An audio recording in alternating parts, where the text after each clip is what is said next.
There's some backstory to this coming to Cambridge to study history and going to Brown to study virtually anything. So until I was about 6, I lived in Moscow. My family wanted me to start school in China. 就算我自己认为自己是上海人，真正的上海人不会这么觉得。My pen name is Ekaterina Komarova. Like my real surname didn't sound as well or look as well. This sounds really silly, but a name that has letters which correspond to the letters in my first name. Oh no, I don't think I was a very rebellious teen actually trying to promote an idea that you will be completely horrified by. Let's say my neighbors in Russia would make assumptions about what China is like. Anytime you see an article about China in The Economist, there's just red everywhere. Oh gosh, except this one time. And the MBTI as a Bible doing outreach work at the moment. We don't talk about what that means specifically. Don't actually know. That is such a good question. 没有你们的帮助，我也没办法成为我今天成为的人。Моя бабушка верила в меня всю мою жизнь.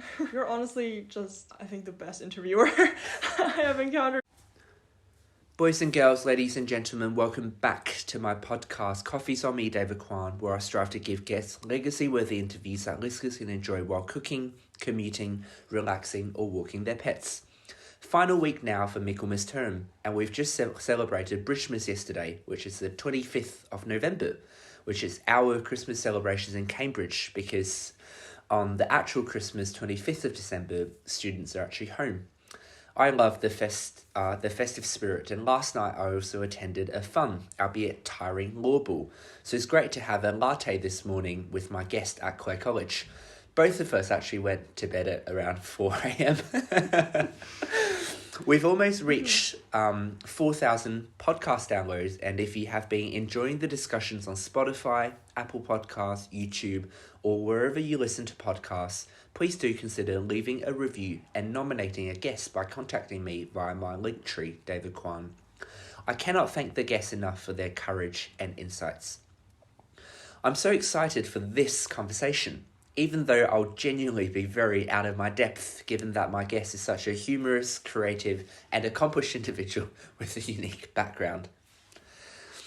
Ekaterina Komarova is a full-time student at Brown University and a visiting Roger Williams Scholar at Pembroke College. Her academic focus on international relations is informed by her Russian-Chinese background, and she continues to pursue IR at Cambridge by studying HSPS, which is Human, Social and Political Sciences. Though her resume can make her seem like an aspiring civil servant, which she just might be, she's also passionate about the arts and humanities. With a second major in Comparative Literature and a keen interest in history, philosophy, film and the performing arts, she will happily rant about anything from the Battle of Austerlitz, The Real Thing and Tolstoy's version to Bergman movies. As an amateur creative writer herself, she hopes that learning from the best will make her self-published work less embarrassing and plans to feature Cambridge in her next novella. Kat, after all the SOC 8 War and Revolutions lectures that we've had together, I've really enjoyed learning from you, so welcome to my podcast, Coffee's on Me, David Quan. Very happy to be here. How have you found Cambridge so far, having been a visiting student from Brown? I have to say, this city is very beautiful, but the academics have been quite intense, and the system here is significantly different from the one I've experienced in the US, so I've been trying to adapt. That's wonderful. Do you want to tell us what happened this morning? Oh my gosh, it's such a funny story. David and I were supposed to meet at this cafe, and I had no idea that there were two of them in Cambridge. And of course, having slept very little and being in a rush, I looked it up on maps and went to the wrong one, after which I had to hurry to to then meet David at the correct place about half an hour late. So I guess moving to a new city, to a new university, as expected, there's these moments of settling in and finding your way. What have you found to be enjoyable about this process of discovery? Ooh. I think my favorite thing so far has been meeting so many impressive people at Cambridge who are generally quite different from the type of people I've met at Brown. Everyone is very much passionate about their subject and quite focused on their field and very knowledgeable in their field. So I've been having pretty interesting conversations with my neighbors at Pem, because I've been housed with with the first year students and some third years. So yeah, it's I've learned a lot, I think. That's wonderful. You were saying how last night people were seeing Let It Go and... Oh yes, that is one unfortunate side effect of living with pressure. It was very good though. They're very competent singers. No, that's wonderful.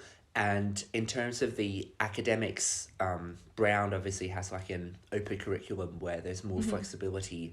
Do you feel like, have you had any preferences of what kind of style of learning you prefer? Ooh, there is some backstory to this. When I was finishing high school, I had to make the decision between coming to Cambridge to study history and going to Brown to study virtually anything. And I was quite concerned that perhaps I made the wrong choice by going to Brown. But I think for me personally, I think Brown did end up being a very good fit, because I mean, the open curriculum allows you to essentially take any course you want as long as it doesn't have any prerequisites. So I have, my transcript currently has courses from almost every humanities department, and for my entire first year, I did not repeat courses in a single department. So, I mean, that obviously allows you to explore very broadly, if not with too much depth in any given field. But I think I've managed to carry that over into Cambridge as well, because although initially I thought my college would only let me take second year courses in HSPS, which would be very focused on any subject that you choose within within the HSPS curriculum. But what ended up happening is I could take classes from any year, and so I still managed to create a pretty interdisciplinary schedule for myself. That's wonderful. So what were your favorite subjects at Brown? Because you've taken so many different things, have you found particular papers or courses, as they would call it there, that you've really enjoyed? Oh my gosh, it's quite hard to pick. I guess the strength comes from the breadth that you can do a bit of everything. Yes, absolutely. I've done a lot of literature courses. I guess it's a decision between what was most enjoyable and what was most impactful for me. So I really liked a course on Tolstoy, which I think I was a little bit overly ambitious in first year and took a senior level class in that. But it ended up being very almost life-changing. And also I'm a big fan of military history, so Brown offers this course that's very dramatically titled War, and it covers a lot of military history in one semester. That's wonderful. Do you want to... I think your background is fascinating, having, grown up in China, and for context, you actually speak fluent Chinese, 流利的普通话. 谢谢. Do you mind maybe just giving a brief roadmap of where you have lived, at what ages and that kind of stuff? Yeah, so until I was about 6, I lived in Moscow, but then my family wanted me to start school in China, and so I moved to Shanghai, and I lived in Shanghai for the next, how long has it been? 14 years, and after that I spent 1 year in online Zoom uni because of COVID, and then I moved to the US for a year, and now I'm here. 你在上海住了14年。是的。那你觉得你是上海人吗？这个不好说。我觉得就算我自己认为自己是上海人，可能真正的上海人不会这么觉得。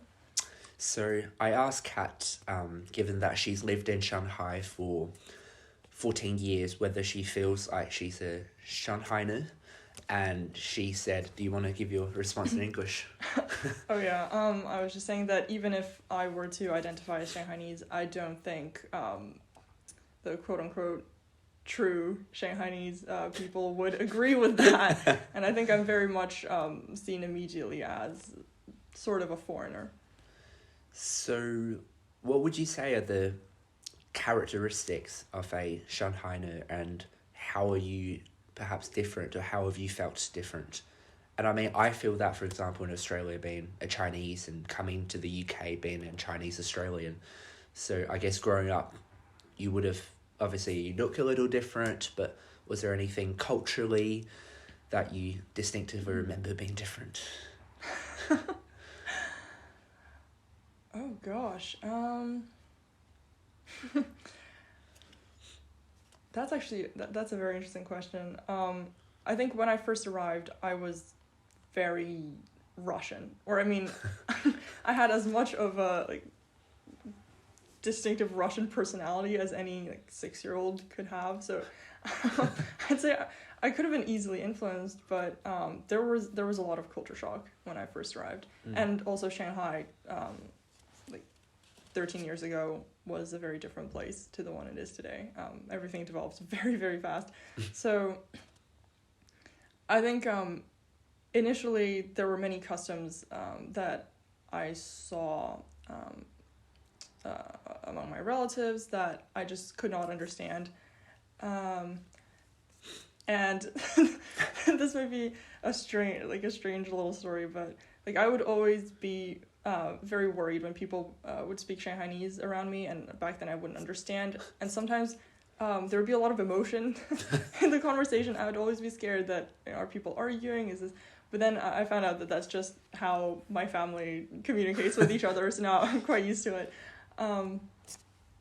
Yeah, so definitely there was a period of transition, but now I would say that even if maybe I'm not as immersed in the culture as I could be, like I still understand. Mm-hmm. Why did your parents want you to start school in China? So my mom was educated in China before going to uni in the Soviet Union. And I think her experiences have showed her generally that the education system in China is a lot better at least like the primary, secondary school level than the one in Russia.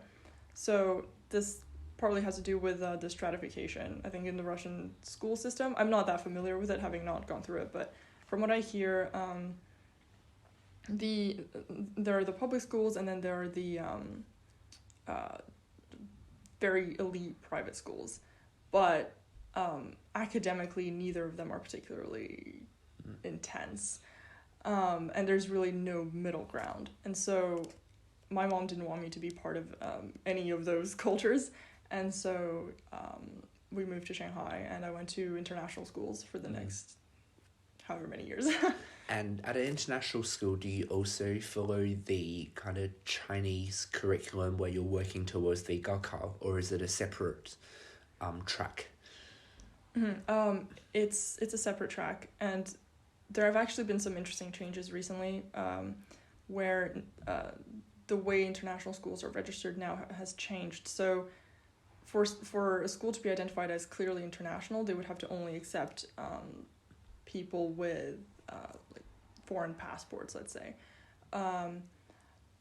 But when I first started out, we still had like bilingual schools, so you might have within a single school the people going through the local system and people going through like A-level, AP, or IB.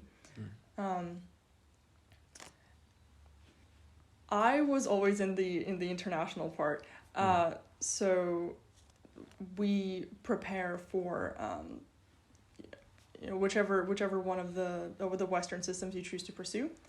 So yeah, I've been spared the Gaokao, thankfully. So, in your younger years, I remember you sharing that you took art classes. when did you start that? What kind of art, and was that your first kind of hobby? Yeah, I'd say it's probably my longest lasting hobby to date. I started when I was 7, and I would go to these art classes every weekend. Initially, I think in order to attract the younger students, they would teach kind of usually anime style drawings. So that's how I started. And then once you're old enough, then you move on to sketching, or I guess 素描. Not quite sure what the English term for that is. And you move up through that from basically geometric shapes to more complex still life, and then to busts. And after that, you're supposed to move on to oils, but I did not make the last transition. And instead I just I switched to, again, a more Western system where I guess creativity was prioritized over technical skill. And I know you're a very accomplished author, having published your novel, and the series will be coming out soon, but where was the root of that creative writing, fiction side of things? I think art would have contributed to a bit of that, but did you also take writing classes, or did you always just write short stories? Did you thrive in, writing classes, literature classes? I think what gave me the courage to start was probably just accomplishments in class. So based on my academic experience, I thought that perhaps I would be a good creative writer, which is debatable, but I think another part of the motivation was a slight dissatisfaction with reality. So I thought that through fiction, I can create better worlds and sort of inhabit better worlds in my mind. So yeah, I think that's really interesting. So you felt like it was through your creativity that you can create a better world. Does that imply that there was something not good about the reality that we live in, or you just feel like it could be much, much better if we just imagine? Yeah, I think it's about positive development. So I've always been just a massive fan of fantasy, of created worlds. So I've looked at them as kind of like reality squared, like something that is superior to the current world, but very much informed by it. And so I wanted to contribute to that and see if I can create my own worlds. May I suggest that you dream bigger and go reality cubed, maybe? Oh, yes. So still staying within that literature theme and your own creative writing, you said that, your motivation is to imagine and create a reality squared, a much better world. So how did you actually go about that imagination? Like, if you had an idea in your mind, would you just jot it down? Or would you block out time during the week to devote? Was there ever a struggle? And was there ever an end goal in mind? Or was it just like, see where I take this? Because, again, the context is that you ended up publishing your novel at 16, which is incredibly impressive. I think it was more 17. 17, but yeah. Sorry.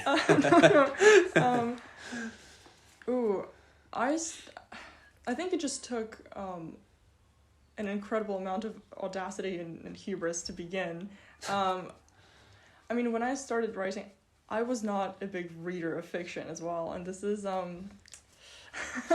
think now I've been trying to correct that a little bit, but it was very much that because I haven't seen the works of the greats, I had more confidence in my own ability to make something good.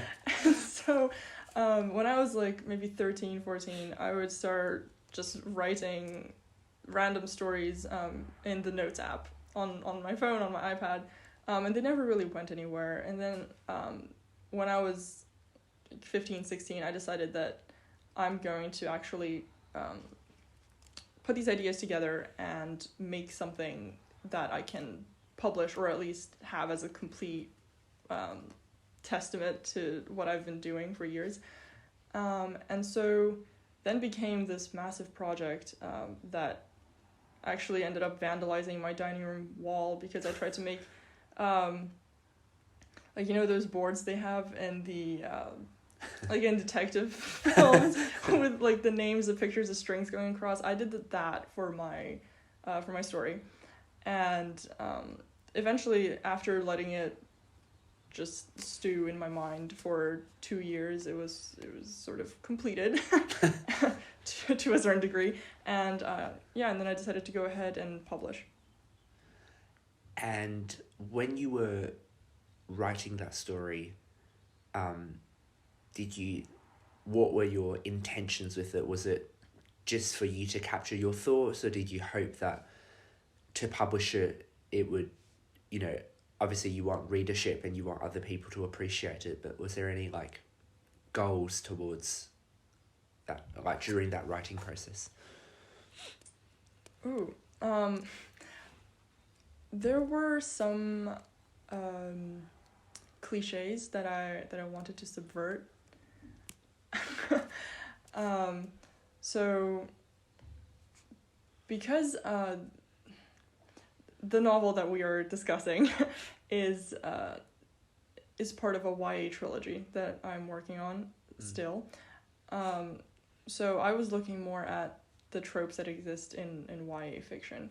And I tried to make a story that fits the genre while also changing the typical dynamics, and especially the outcome of who wins and who loses. So for example, I tried to create characters with all the typical characteristics of a hero, but who ultimately are led by those characteristics to fail.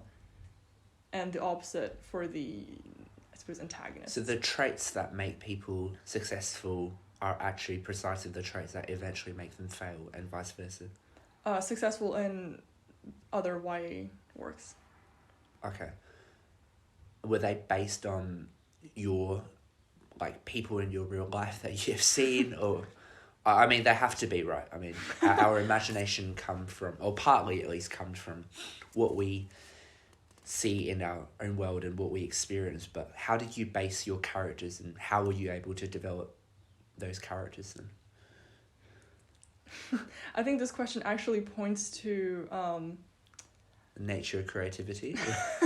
No, some shortcomings that I now notice in my earlier writing, which is that characters and stories tend to be a lot more powerful when they are based on observations of real life rather than other fiction. So I think when one's experience of the world mainly comes through fiction, the characters that one produces are quite distinct from characters that, let's say, if I were to base them on my classmates or something. And because, as a child, I tended to experience the world through like this filter of other people's work. A lot of the early characters that I produced were an amalgamation of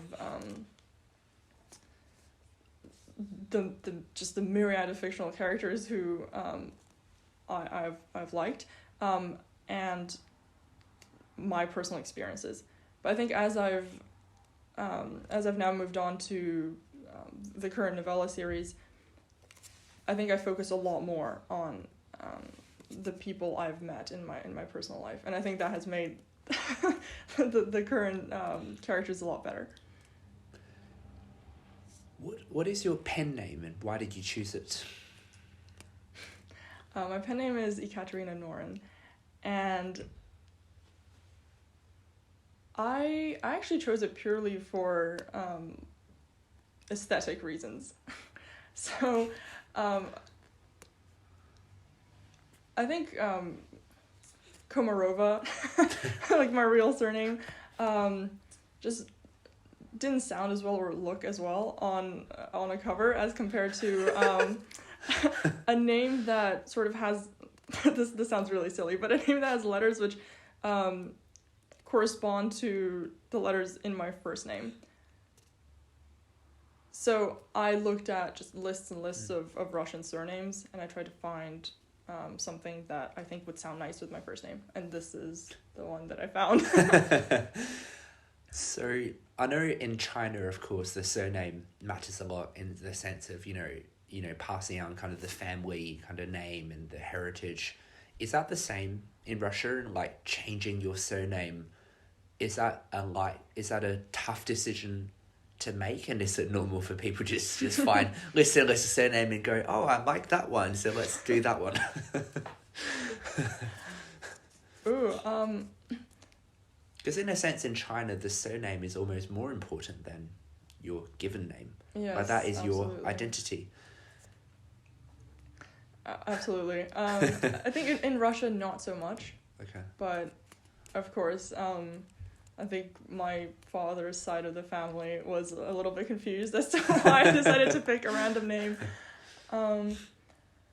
But I don't think there's that much of a focus on sort of names as continuation of the family. And I mean, in China, you can see the consequences of this in terms of like boys being valued more than girls because they can carry on the family name. Like these kinds of things are a little bit less prevalent in Russia.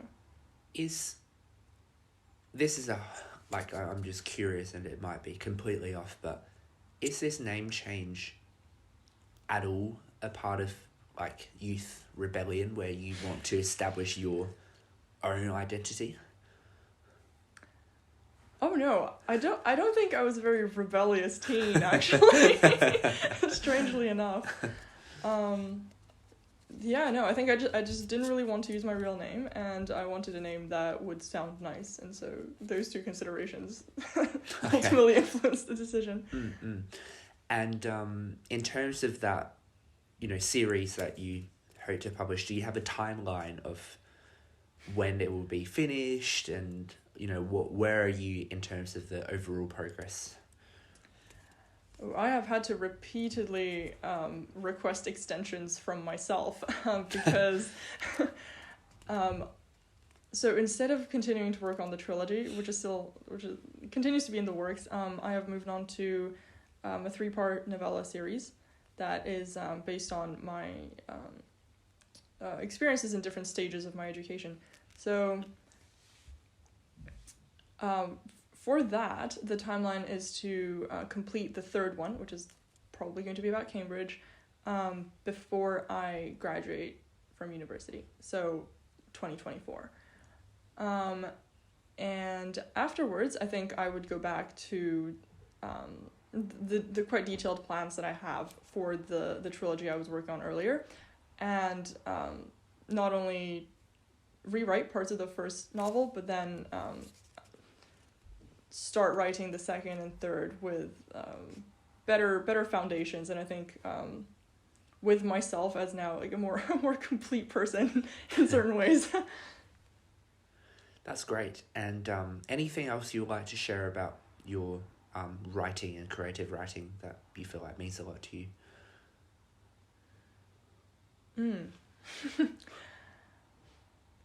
I think something that I did not expect to come out of this process is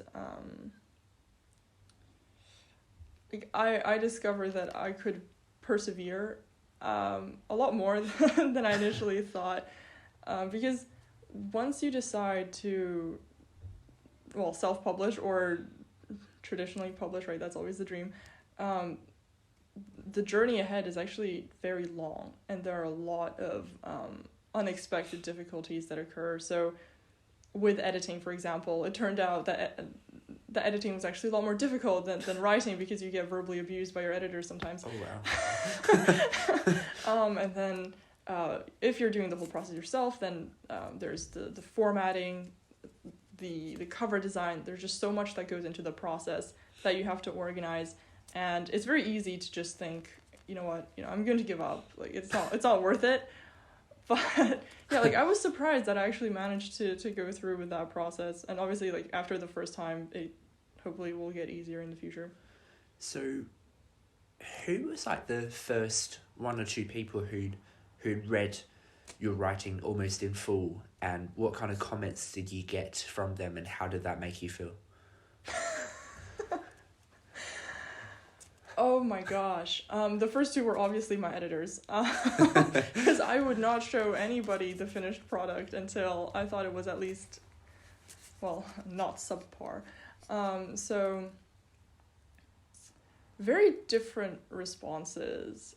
I think editors are kind of like therapists in certain ways, where you have to find the right one. Because sometimes they either just don't know the genre or don't know what you're trying to do and try to put their own vision in your way. So I don't think my first editor quite understood where my story was, like where I was trying to take everything. And it was quite difficult because she was a bit critical, and, you know, being 17, I was a little bit shaken by that. But then the second editor was a lot more encouraging and gave good feedback that did not try to fundamentally change anything about the story. So, yeah, I think mixed experiences. That's wonderful. And do you have any advice for teenagers now who are perhaps have some ideas about reality squared and want to, you know, dream and imagine and put their thoughts onto paper and be a published author? Like, do you have two top advice for them?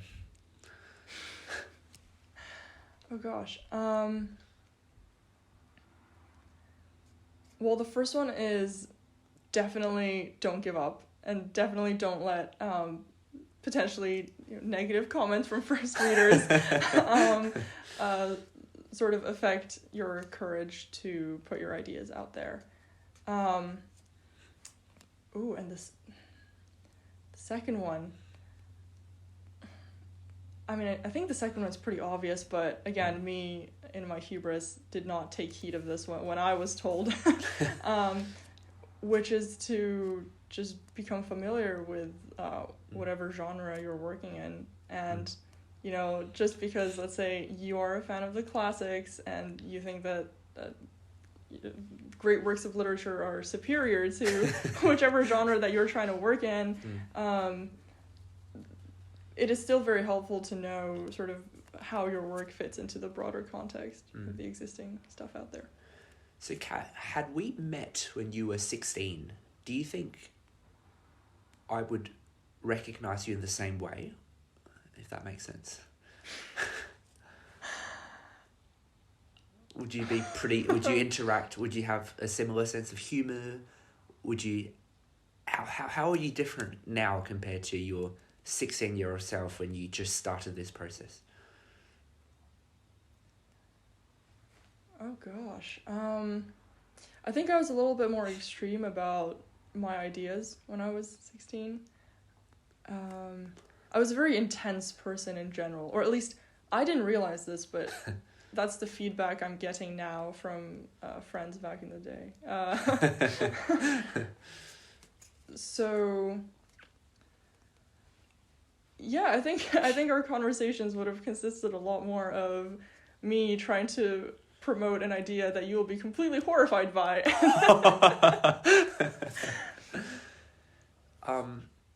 You went to Wellington College, the Shanghai branch, and I was wondering what the student population was like. Was it mainly people who wanted to study overseas after, and were the staff, you know, educated in China, or were they mainly educated from abroad and then coming back to China? Because I would imagine it would be quite a distinct school compared to most high schools in China. Mm-hmm. Yeah, so I would call Wellington College a franchise of the Wellington College in the UK. Yep. It is, and I will die on this hill, it is the best international school in Shanghai. I represent. So all the staff were from the UK or the US, I would say. almost all. And the students, there was, I'd say, a pretty even split between students who are based in China and who have like a generally Chinese family background, and the children of expats or just I guess anyone with a non-Chinese passport. And I think 50-50 is actually is very diverse. I'd say it's probably one of the most diverse schools in Shanghai in that sense. And you were very accomplished in Wellington. I mean, you were basically head student, right? I was deputy head of college. Oh, sorry, deputy head, Yeah. But you were the valedictorian. You gave the speech at the end. I did give the speech at the end, but because I guess the system is the British system, so we don't have distinctions like valedictorian. But yeah. Okay, so how did you get along with the teachers? I think the teachers at Wellington were absolutely a highlight of my time there. I'm still in touch with several of them. And I think their confidence in me was really quite important for me, especially in IGCSE and IB, when sort of the ultimate decisions were all approaching. Was there like when I think about my school, academically it was good, but what I really, really appreciated about it was the holistic education. And that was the extracurriculars, that was the sport, the music, the drama, the community service, but also the interpersonal dynamics, there's student politics involved with, selections of student leaders, certain opportunities, which obviously isn't always great or always perfect, but in retrospect, I look back and go, that really had prepared me and given me a different dimension that, ultimately these are people and, this, when teachers say, oh, they don't have a favourite student, but of course they're all humans and they do, and staff, I realised in middle school perhaps that they don't all get along with each other and there are different incentives involved.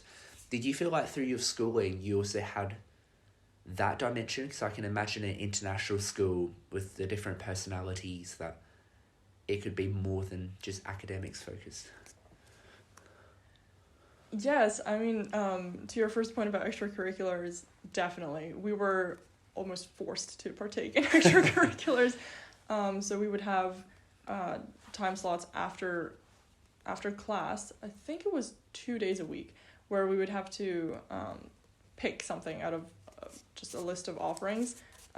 So if anyone were involved in sports, that's when the practice sessions would take place. And there was just a whole variety of things like knitting or documentary club, which I think is what people who just wanted to do homework in the back of the room usually chose. But yeah, I was involved in volleyball, basketball, and a whole range of like student government things. So all of that also usually happened after class. But about the interpersonal dynamics, oh, definitely. There was a lot of interesting undercurrents if one were to pay attention to them. And I think, favoritism was definitely an important factor in many things at school, as it usually is. I think usually people who think it doesn't exist either don't observe too closely or aren't personally benefited by it, perhaps, which is why it doesn't, or harmed by it, which is an advantage. But yeah, I would say, I mean, this is advice to anyone applying to college, right? Should probably pay attention to that and see how, one might benefit. Did you feel like you thrived in, with tension? Because one of the strengths that I observe with you is that you're not only very creative, but you're also diplomatic, and you're also very aware of different perspectives, and perhaps you printed out the IB Loader profile and just read it every morning. I don't know how you got that, but indoctrination, yes.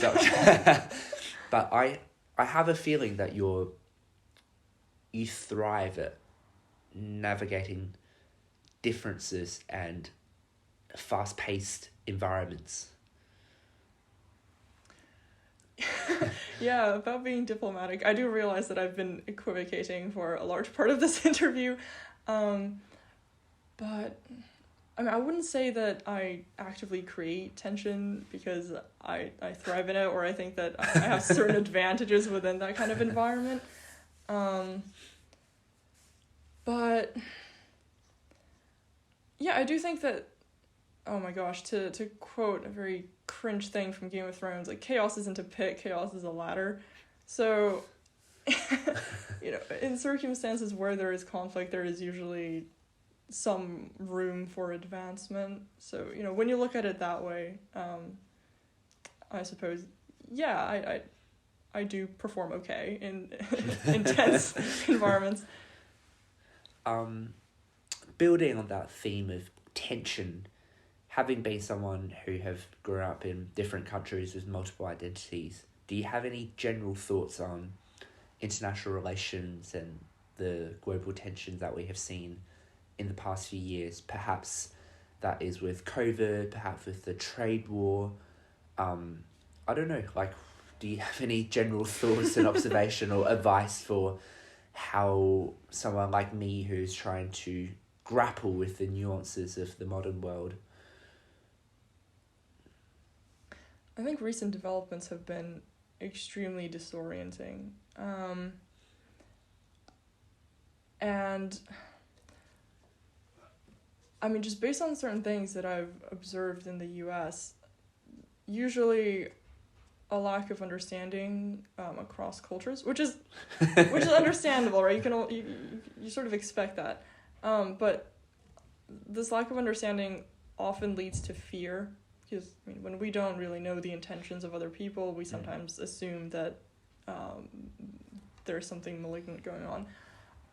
But what I've observed at Brown is that you would have a China expert who would try to explain certain behaviors that we see from China internationally, and try to reassure the students that we shouldn't be immediately terrified of these things.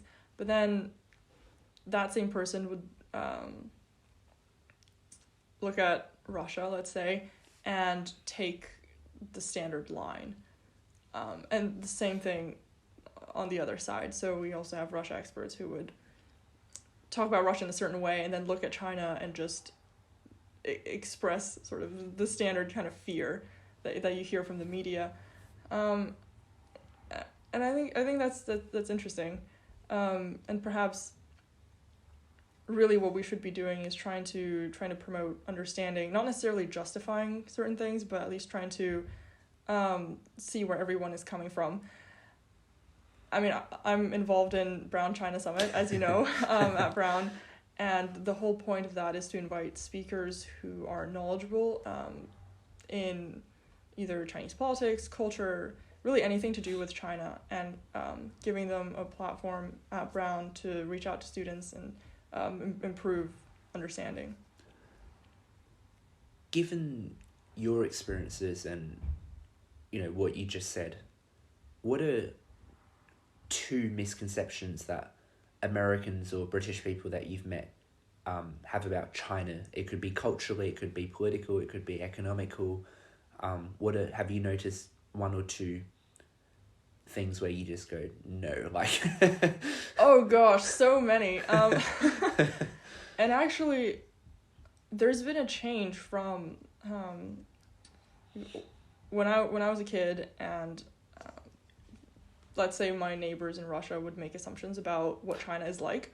The kind of things they said back in the day are so different from what people say now. So I think the weirdest thing was I was asked once whether there were pandas on the streets, which is obviously like an isolated incident, and it probably reflects more about the knowledge of that particular person. But just there was sort of a conception of China as, you know, not particularly economically developed and just completely foreign. And obviously you have like all the touristy images of, you know, like temples, nature. So I think those were particularly influential then. And then recently, just several years ago, there was just this sudden shift into a kind of cognitive dissonance, where people would still sometimes have these notions that China has like great wealth inequality, and that this I guess that economic development is very much still an issue, but then at the same time they would see China as a contender for a global hegemony, and this massive sort of economic powerhouse. And sometimes those ideas are hard to reconcile, but I think the idea of China as a threatening, powerful state has like increasingly comes to the fore. And one example that I recall from last year is I was talking to my friend, who I would describe her as an East Asian scholar at this point, and her friend who has I think who's not particularly interested in international relations, and we asked him about his main association with China, and he said just Big Red, which is such an interesting answer, because like that's exactly what the media is projecting out. Like I completely understand, because anytime you see an article about China in The Economist, there's just red everywhere, and it's all focused on the state. Big Red. That's really interesting, because when I moved from China to Australia when I was 5, I remember in my primary school years, the main thing that we talked about China was just food. And now you don't hear much about the food anymore. Right. And now it's just a Big Red. Now it's yeah, like the culture has sort of given way to politics in that sense. It's also fascinating about the panda, because, I mean, me coming to the UK, people think that I ride kangaroos in Australia, and there are probably just koalas everywhere and giant spiders trying to take over houses. And it's really interesting what people think, and the hyperbole, and I guess the media is one source of, you know, contributing to the creating of that image. Okay, that's really interesting. So when you hear those misconceptions, say, about China, is your natural inkling, are you naturally inclined to just laugh at it, ignore it, or to correct them, to educate them, or does it worry you? Like, what's your response when you hear someone's ignorance, whether well-intended or not? Mm-hmm. I think most of the time it's well-intended. I don't think people are trying to be rude. And usually I do just do some minimal correction, like if it's something factual. Oh gosh, except this one time, and this was such a memorable incident recently, when a professor, not naming any names, suggested that polygamy was a common thing in China in class, and I was very confused by that, but I feel like I should have said something about it, and I did not, which I still regret now. But usually I don't think that just personally I can make that big of an impact. Like I can't go around correcting everyone's misconceptions, and like I don't even really know enough about China to be an authority on these subjects. But yeah, I think it's just inevitable with the current political climate that certain narratives will just be absorbed by people in the West, I guess. You're an expert in the Myers-Briggs personality assessment, so do you mind sharing your letters? And I also remember our discussion about the usefulness of that in predicting behaviours, and I was wondering, like, could you give some context on the psychology of people and how that relates to these global tensions and understanding or interpersonal dynamics. Oh gosh, this is based on a conversation David and I had a few days ago. Because I think it's a great lens and insight into seeing the world and understanding behavior, and I think it's fascinating. I would definitely not call myself an expert, and I wouldn't recommend. Okay, I would not recommend using the MBTI as a kind of Bible or just the ultimate guide to life, but I do really like it, and perhaps this comes from sort of the need to establish some kind of identity without a clear connection to a state or a community. But I've just recently discovered that MBTI can really be used as a tool to improve one's social competence. So by gaining a basic or in my case, like sort of obsessively researching into every type and trying to understand where everyone's coming from, you sort of get an understanding of the breadths of the ways in which people approach reality, interpret the world around them, and how that influences their approach and their motivations. So in that sense, being able to identify someone's type really helps you connect with them and see where they're coming from and know how to talk to them most effectively for them to sort of either understand your point or be convinced by your point. So I think in just interpersonal relations, that has helped me a lot. Where do you come from then? As in, what drives your decision based on your type, and how have researching that helped you understand more about yourself?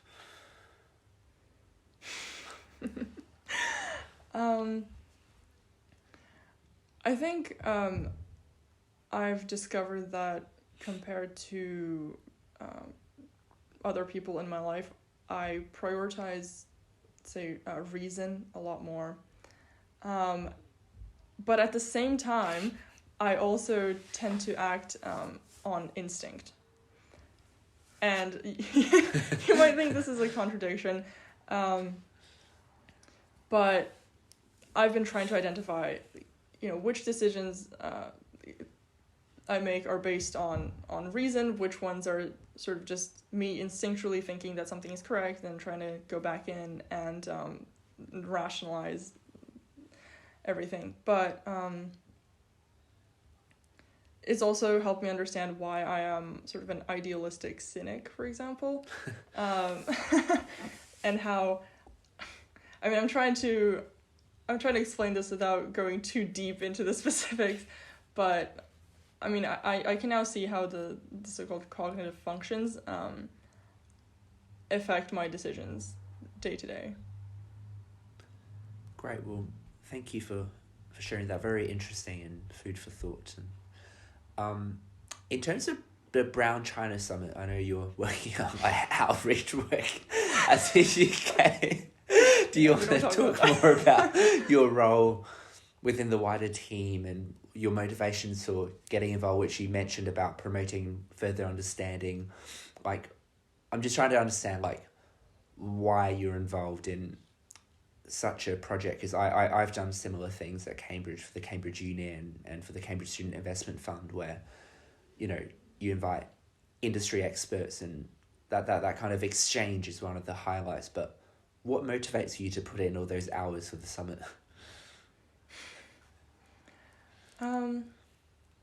I think part of it is what we discussed earlier about trying to get more people at Brown, many of whom will go on to perhaps take up positions in the civil service or do other meaningful things that could potentially relate to China.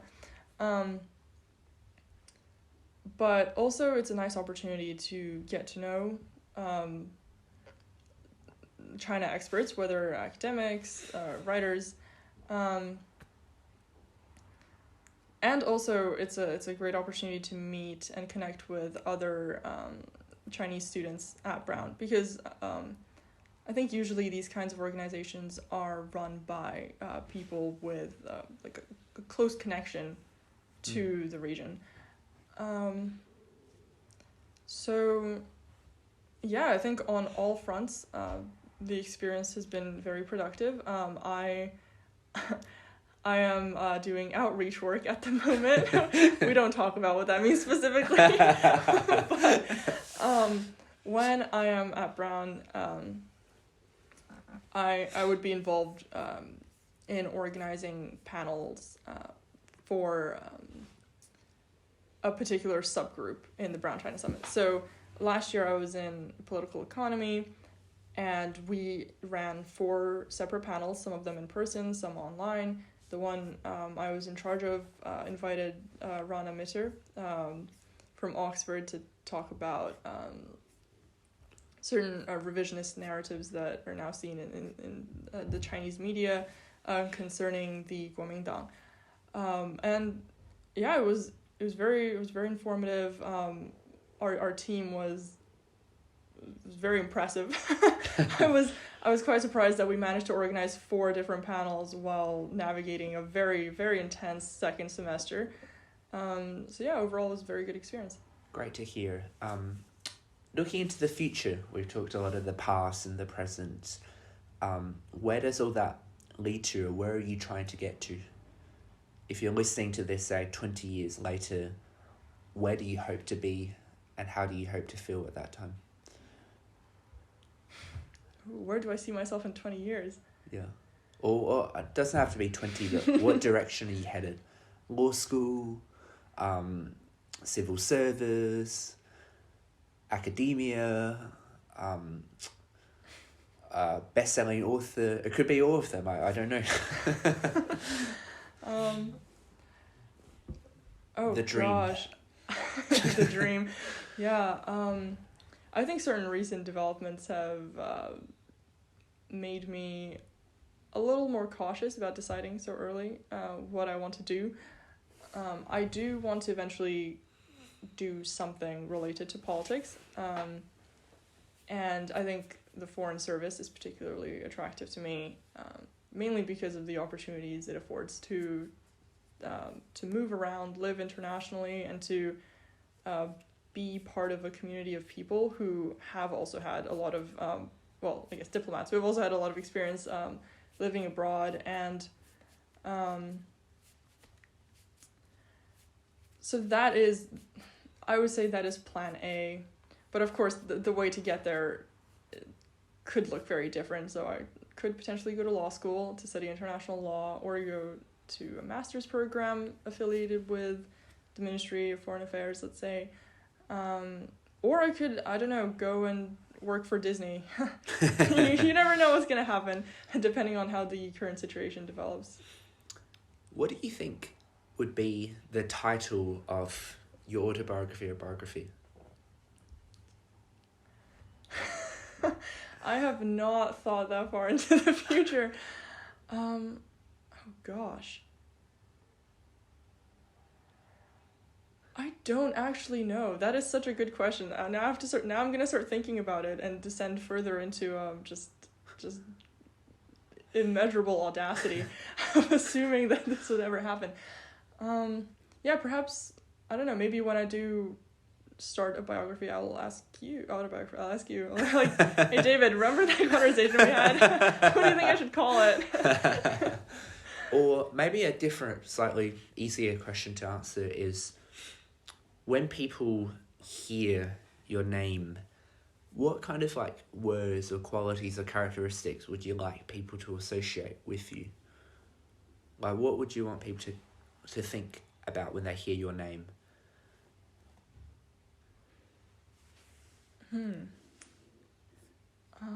Not just the architect, but hopefully not.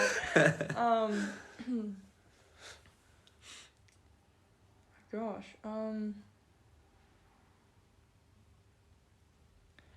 I think I'd like people to remember me as someone who managed to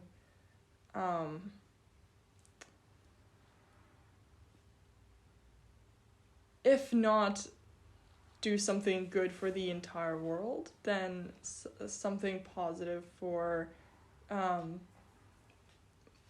my group, or I guess the subcategory in the world within which I will operate in the future. And yeah, I think for me at this point, I just want to make a positive impact that could improve the conditions in either one of the countries that I feel an attachment to. That's great. That's very noble. Before we conclude, is there anything else that you feel like you want to be included in this recording so that it would be a worthwhile, thing for you to look back on in 10, 20 years' time? And after that, I've just got 2 final concluding questions. All right, time flies. Yeah, I think something that's important for me at the moment is the idea of TCK identities, so third culture kid identities, which continues to influence my life quite profoundly. And I think it's something that people often overlook when they see, a fairly international background, and usually the immediate reaction is, oh, there must be so many advantages to this. But in recent years, the discussion has also shifted a little bit towards, what are the disadvantages that people encounter in these circumstances and how to overcome them. So I would say, for example, while having an international background maybe gives one certain language abilities or advantages in understanding other cultures, it also makes it very difficult to belong to any particular culture. That's really interesting, because I have heard of the term like culturally rootless or culturally homelessness in the TCK kind of research domain, and obviously there's these identity challenges, and perhaps it's a painful awareness of reality, having seen different things, like when you think like ignorance is bliss, but you have seen the conflicts and the differences and the misunderstandings that people continue to have. When did you start, like TCK is so interesting, because when did you start to notice this as a thing? And I guess what I'm trying to get at is, oftentimes these things, and for me it would be like the model minority myth, for example, for Asians, like once you start reading about it, you go, oh, I can relate to that, and I can't believe that what I'm feeling is actually researched or noticed by other people. And what I found is that I can often get into a downward spiral, because the more you read about it, it's like a self-fulfilling prophecy where, like this is so true and I feel that. And when did you start becoming aware of it, and how do you feel like it has been a productive addition in your life in being aware of this? I think it definitely makes it easier to identify the issues and try to deal with them. So the first time I noticed that something was a little bit off was when I visited Russia, I think it must have been 3 years ago, and I had 2 separate but very similar experiences. One was at the airport so I was traveling alone, and I did not know where the correct exit or something like that. I didn't know where it was. So I just asked the lady queuing in front of me, and I asked her in Russian, and I mean, I speak without an accent, so there was really nothing that could have told her that, I might not be a native speaker. And she turns around and she answers me in English. And not particularly good English. So she was obviously making an effort to try to help me. And I was so confused because I couldn't understand why she thought I was a foreigner. And then soon after that, I was at brunch with, I believe it was my mother's friends. And when one of them arrived, we stood up to shake hands, and she looked at me and she said, "Oh gosh, I almost said like hello to you in English." And I had not spoken a single word at that point. And I was so confused. I just thought, what about me tells these people? Anyway, so I think that made me a bit more conscious of how other people perceive me and how that differs from the way I identify. And of course, then moving to the US last year, these the idea of not belonging to any particular culture became even more pronounced, because you are told that, the university community is very, very diverse, this number of countries is represented, but you realize that it's that even the international students at, let's say, Brown, usually they come from a coherent sort of a single background. So it might be an international student from Korea, but they're still quite different from the international students who have gone to international schools their whole lives. And what ends up happening is that the sort of TCA community within this network of international schools around the world becomes a community in itself, even though everyone is a little bit culturally different based on their particular circumstances. And so I think instead of letting you connect with people from all over the world, what having this background does is makes it easier for you to connect with this particular subgroup of international people in the world that I would actually say is quite small. So, and I noticed this when I moved to the US, because I suddenly was out of the international school community, and there was a significant difference there. Wow, that's really, really interesting and quite profound in a sense, and the implications of that is massive in terms of social inclusion and community building and fostering that empathy and understanding that you were alluding to, not just on a macro scale but on a micro individual level.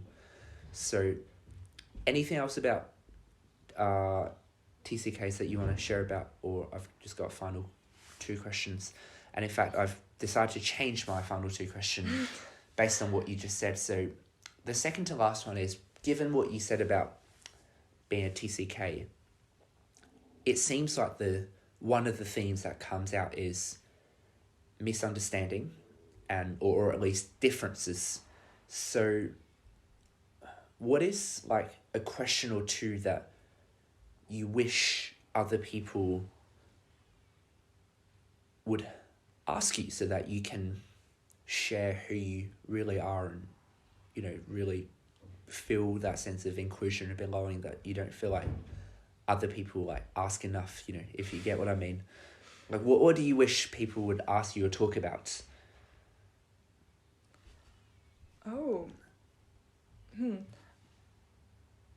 I think maybe this is expecting too much, and I would not really expect this of people generally, but I think it has more to do with the reaction to certain answers rather than to questions themselves. So something that everyone gets asked is like, where are you from? And a lot of the times this question then would not have a simple answer. So I would find it hard to, I'd have to start explaining and going into detail, and then people get very confused and they're just like, you know what, it's okay. Don't worry about it. But I think it would be nice if perhaps as the TCK community grows, more complicated answers to the question of where are you from become a little more normalized, so people aren't surprised or put off when they hear answers that aren't very just clear to the point. Okay. And the final part is, I get the feeling from our conversations and this one that you're very appreciative of the different communities that you have been a part of, and lots of people have shaped your identity. And so you speak Russian, you speak Chinese, you speak English. Any other languages? German. German. Not fluent. Okay. So I'm sure there are people in your life who, when you think about speaking Chinese, they come to mind, and when you speak English, they come to mind, and they've all shaped you. And I was wondering, I think it would be quite beautiful and meaningful if we end this, if you could maybe say a word of thanks in those languages to groups of people who have shaped your life, and perhaps why, if that makes sense. Maybe could we start with Russian and just shout out a few people or a community, but just to keep that language component, that third culture kid component in this recording. Ooh. Would they have to correspond with people with whom I speak that language? Not necessarily, but I'd love to capture all your languages in this recording. And maybe I think a note of gratitude, captures it well. All right. Oh gosh. Let's think about this.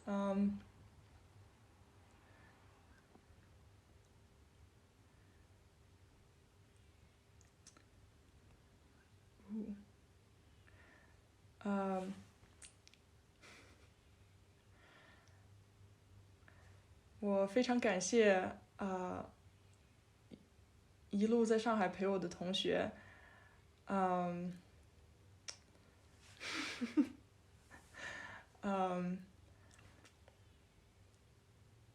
我觉得我从你们身上学到了很多，然后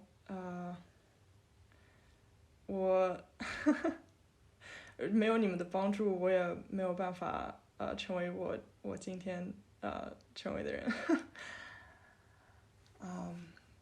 Oh gosh, for Russia, I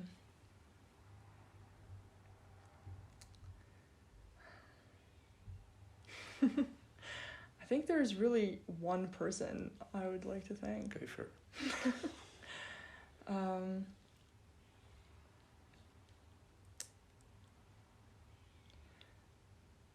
Моя бабушка верила в меня всю мою жизнь, даже когда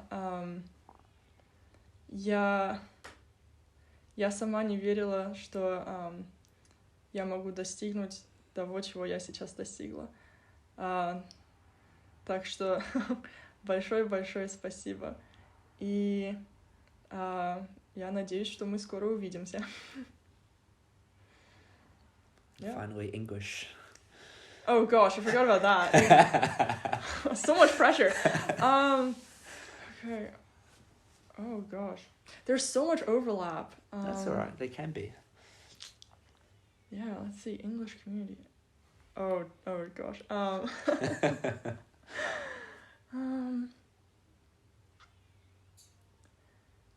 Yeah, I think I am very thankful to the faculty at Wellington College, who I mean have obviously believed in me, and in some ways set the expectations for me to go on and actually apply myself to achieve something great, and of course for teaching me so much that I know, both about life in general and academic subjects, right? That's really, really beautiful, Kat, and honestly, you are genuinely one of the most unique and thoughtful individuals I have met, and I've really, really just enjoyed asking you questions and learning from you and listening to you, and you just have so much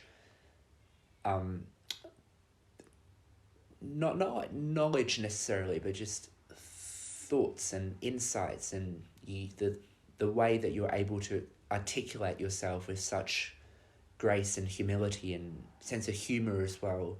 You're such an engaging conversationalist, and it is so good that you've decided to come to Cambridge this year, because honestly, you've been just wonderful to get to know. And yeah, like, thank you so much for being the person you are and sharing all these fascinating anecdotes and thoughts, and definitely a lot for me to reflect on. And yeah, this is why I started the podcast and learn from incredible individuals like you. So thank you very much. Thank you so much for inviting me on the podcast. You're honestly just, I think, the best interviewer I have encountered so far. It's yeah. Thank you so much. See you around then.